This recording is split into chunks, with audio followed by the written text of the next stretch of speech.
What's up YouTube, Capital G here. So in Clash of Rebellion, we're going to be getting some new Gem Knight cards, which is surprising to me. You can actually see one of them right here. I mean, like even from a distance, that just looks like a Gem Knight card. And then you can see the other one here. It's actually a female Gem Knight fusion, which the deck definitely needs more fusions. Like if it's going to be competitive, like it needs more fusions, and it needs the fusions to just be better. Like I feel like with Gem Knights, I kind of put them in the same like class as Gishki. It was like Konami's first attempt to try and revive that mechanic. Obviously, Gishki was Ritual, Gem Knight was Fusion, and they tried to make it so that you could use your power spell, you know, like over and over again. The Gishki Aqua Mirror and the Gem Knight Fusion, they made it so that you could easily get it back to your hand. But the problem was you would just run out of resources way too easily.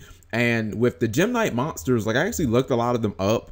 The fusions, they just like a lot of them just have really mediocre effects. You know what I mean? Like they have this guy right here, the Zirconia, who's has a really good stat line, 2900, 2500, but then he's vanilla. Even this one right here, the Diamond, he requires 3. I think the Zirconia only requires 2, if I'm not mistaken. Yeah, he only requires 2. But like Diamond, he's great, but he just like his ability, he just, you know, banishes a Gem Knight fusion and then like gains its name, and I'm just like, okay. Like I'm looking for a Gem Knight to be like really good, to do something amazing, and I'm just not seeing it. And I kind of felt like, well, I'm surprised that they still made new Gem Knight cards, because like you already made Shadows, and they're just like everything Gem Knights wish they were, you know what I mean? So it's like, what's even the point? But regardless, for anybody who is a fan of Gem Knights, you're probably going to be happy, because these cards are actually pretty good. The first one is called Brilliant Fusion. That's this guy right here. It's a continuous spell card. It says you can only activate 1 Brilliant Fusion per turn. So obviously it's going to be pretty powerful if you can't activate multiples.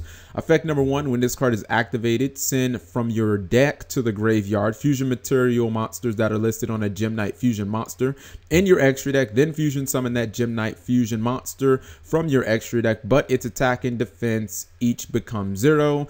Destroy that monster if this card leaves the field. So basically it's kind of like Future Fusion for Gem Knights, but instead of having to wait a couple of turns, like you instantly get the monster. Now the monster does come out at 0/0, but the effect is completely live, and it is considered a fusion summon. But let's go to effect number 2. Once per turn, you can discard 1 spell card. That fusion summon monster gains attack and defense equal to its original attack and defense until the end of your opponent's turn.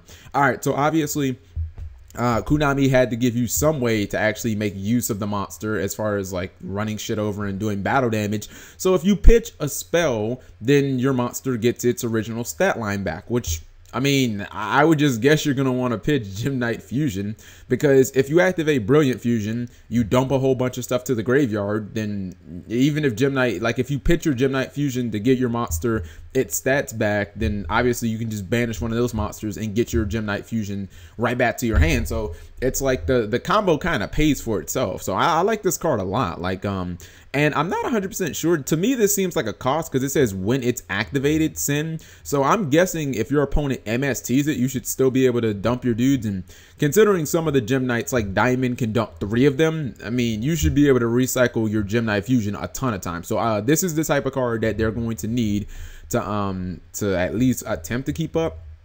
And then you see their new fusion, which is Gem Knight Lady Brilliant Diamond. Oh, okay, so she's diamond just like the other dude was. Shine bright like a diamond. Anyway, she's level 10 Earth Rock Fusion monster. 3400 attack. Holy damn. 2000 defense. Largely irrelevant. I don't see her being in defense mode very much unless your opponent econs or a Book of Moons or something. She requires 3 Gem Knight monsters. Excellent. Nothing like, no specific ones or any type of crazy attributes. She must first be special summoned by using the above fusion materials. You can only special summon 1 Gem Knight Lady Brilliant Dia per turn. I assume that's supposed to be diamond per turn, whatever. Effect number 1, once per turn, you can send 1 Gem Knight monster you control to the graveyard, and if you do, special summon 1 Gem Knight fusion monster from your extra deck, ignoring summoning conditions. Okay, so this is what I'm talking about. Clearly, this bitch is meant to bring the boom. Not only is her stat line amazing, and like 99% of the time, I'm gonna want to summon her off of Brilliant Fusion. But like, think about if you have Brilliant Fusion, right? And then you summon her out. You drop any 3 of your Gem Knights to the graveyard, and then you just pitch like a Gem Knight Fusion. You get her effect off, so she's now back to her original beastly 3400 attack. And then you just summon any of your janky Gem Knights, normal summon them, and then tribute summon them, and then you get yourself like a diamond. Or, you know, well, no, you can't actually. I know, okay, I get why you did that, Konami. They made it so that you couldn't summon her and then use her effect to summon another one of her in the same turn, because that would be 6,800 damage on board in 1 turn, based off of like, what, 3 cards? That would be 3 card near OTK for Gem Knights. But it doesn't matter, because you still can just normal summon any Gem Knight and tribute them, activate her ability, and then bring out, like, you can bring out Zirconia, and you can bring out the Master Diamond. That's still a ton of damage. I mean, you're looking at hitting your opponent for what, 6,500? That's incredible for, you know, like 3 cards. So